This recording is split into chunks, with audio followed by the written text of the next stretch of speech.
Buenas noches, mi nombre es Víctor Augusto Ruiz Useche, soy estudiante de Administración de Negocios Internacionales y hoy les voy a hablar sobre el transporte ferroviario. Las locomotoras de vapor, diseñadas por los ingenieros ingleses Richard y George, supusieron una revolución a todos los niveles. El primer ferrocarril que circuló en el mundo fue de Stone a Darlington, en Gran Bretaña. Esto ocurrió en 1825 y las primeras locomotoras de vapor que circularon por nuestras líneas fueron de origen británica. A la península ibérica el primer ferrocarril llegó en el año 1848. Este cubría o hacía la línea Barcelona-Mataró. Curiosamente, este no fue el primer ferrocarril en España, ya que el primero ferrocarril fue en La Habana, en Cuba. En aquel momento esto era parte de la provincia española. La locomotora de vapor. Las locomotoras de vapor fueron las reinas del transporte terrestre durante muchos años en Europa. El gran consumo de combustible, carbón o fuel y su complejo mantenimiento fueron razones para la búsqueda de un intercambio entre otros sistemas de tracción. La tracción de vapor se mantuvo operativa en España hasta el año 1975. Estas locomotoras de vapor funcionaban de manera de que se calentaba el agua hasta la ebullición para generar vapor del agua. Su mecanismo de motor o de distribución era el encargado de transformar el vapor en energía, y esto hacía que esta energía se convirtiera en movimiento. Después de la locomotora de vapor y de todos sus problemas que se presentaron, llegó las locomotoras eléctricas o la tracción eléctrica. La energía eléctrica para la tracción de los trenes comenzó a utilizarse mucho, ya que su mantenimiento y su funcionamiento era un poco más simple y más sencillo. Estas locomotoras eléctricas tomaban la corriente de un hilo de contacto por la que se transportaba la energía y producía varios cientos de kilómetros de los motores generadores o alternadores que se encuentran en las locomotoras, y transmitía la energía a los motores de tracción, los que hacían que esto se convirtiera en un movimiento. Las locomotoras eléctricas pertenecían a un grupo o a una empresa española que se llamaba Hierros del Sur de España. Estas realizaban tracciones en las primeras electrificaciones ferroviarias españoles, llevada a cabo en una línea de ancho ibérico, concretamente la de Linares a Almería, y fue realizado su primer viaje en 1911 entre las estaciones de Santa Fe y de Gergal. Después de estas locomotoras nos encontramos las locomotoras a base de diésel o la tracción diésel. La locomotora diésel es un vehículo motor destinado al remolque de trenes, cuya planta motriz está construida por motores diésel, según sea el modo en el que esta energía sea transmitida, para producir movimiento. En la locomotora se hablaban de locomotoras de transmisión mecánica, de transmisión eléctrica o de transmisión hidráulica. Las locomotoras diésel tuvieron un desarrollo tardío en España y en toda Europa, ya que los ferrocarriles del todo el mundo, y no fue hasta la mitad del siglo XX cuando se generalizaron en líneas no electrificadas. Lo importante de estas locomotoras de diésel fue que allí se creó una de las empresas más importantes en Europa, la cual hoy en día todavía está en operatividad.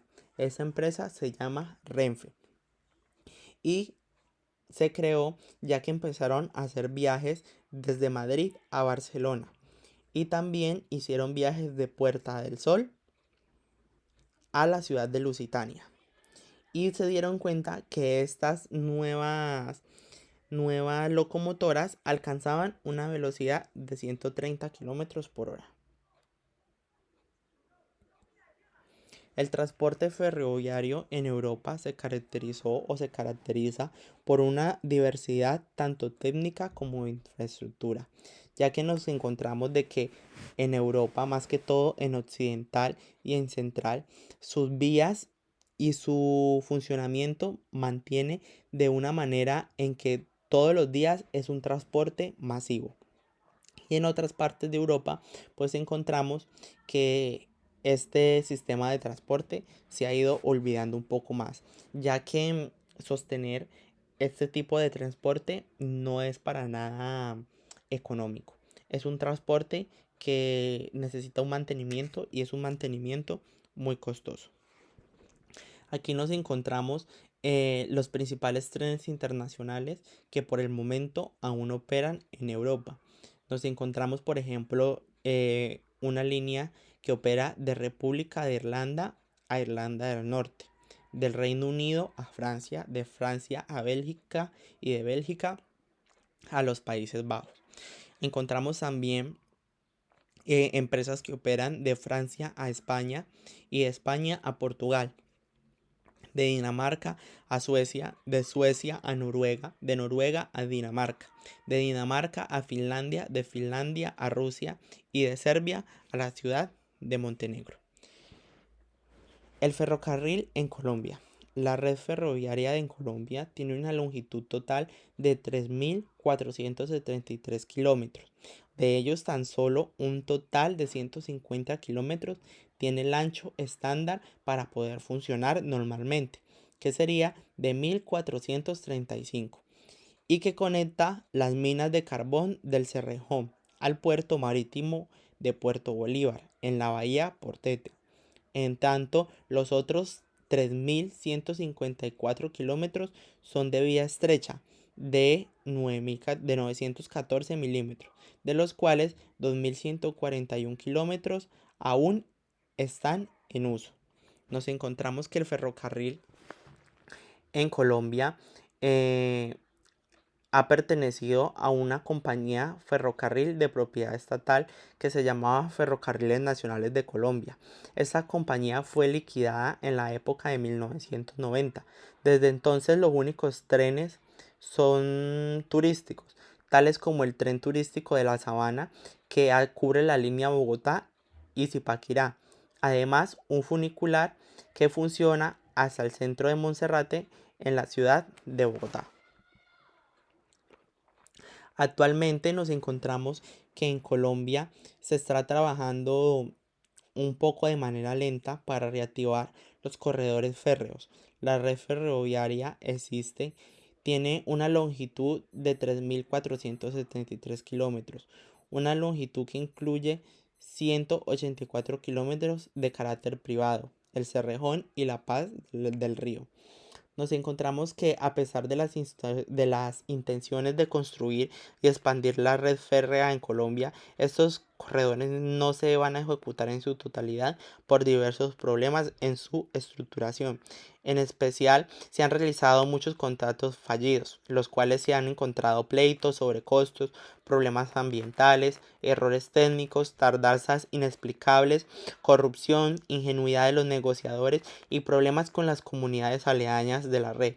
Sumándole a esto la topografía de Colombia, hizo difícil llevar a cabo o que aún se lleven a cabo trabajos como lo son la construcción de túneles, la tensión de las líneas, lo que generaba maniobras peligrosas para los trenes.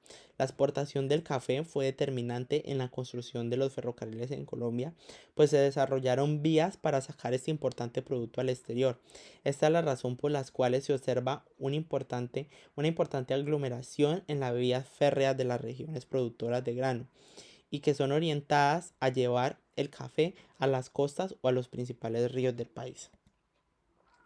La red férrea del Pacífico cubre 498 kilómetros en los tramos Buenaventura, Cali, Zarzalá, Tebaida, y atraviesa los departamentos de Caldas, Quindío, Risaralda y el Valle del Cauca.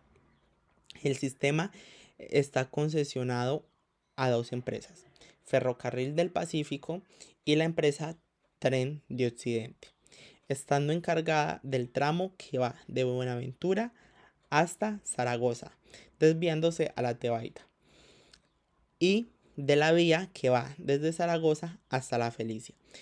El objeto del contrato de concesión consiste en rehabilitar, conservar, operar y explotar el corredor férreo, a cargo de la duración de la concesión es de 30 años, contados a partir del 14 de marzo del año 2000.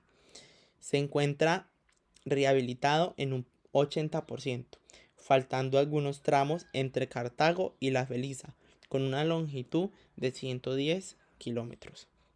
Lo que podemos encontrar o concluir que prácticamente las vías férreas en nuestro país están totalmente en un desuso o están totalmente abandonadas por parte de que digamos que se han hecho programas de inversión, pero esas inversiones no han sido suficientes.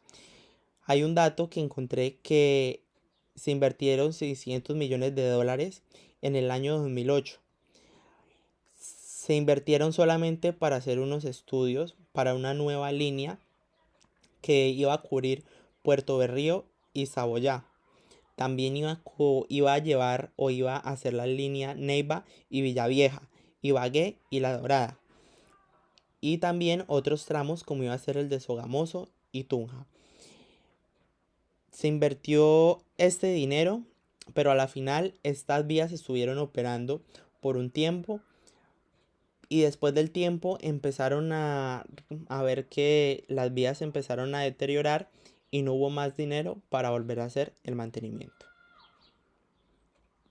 Con eso concluyo mi aporte sobre las vías férreas, sobre el transporte ferroviario. Muchas gracias.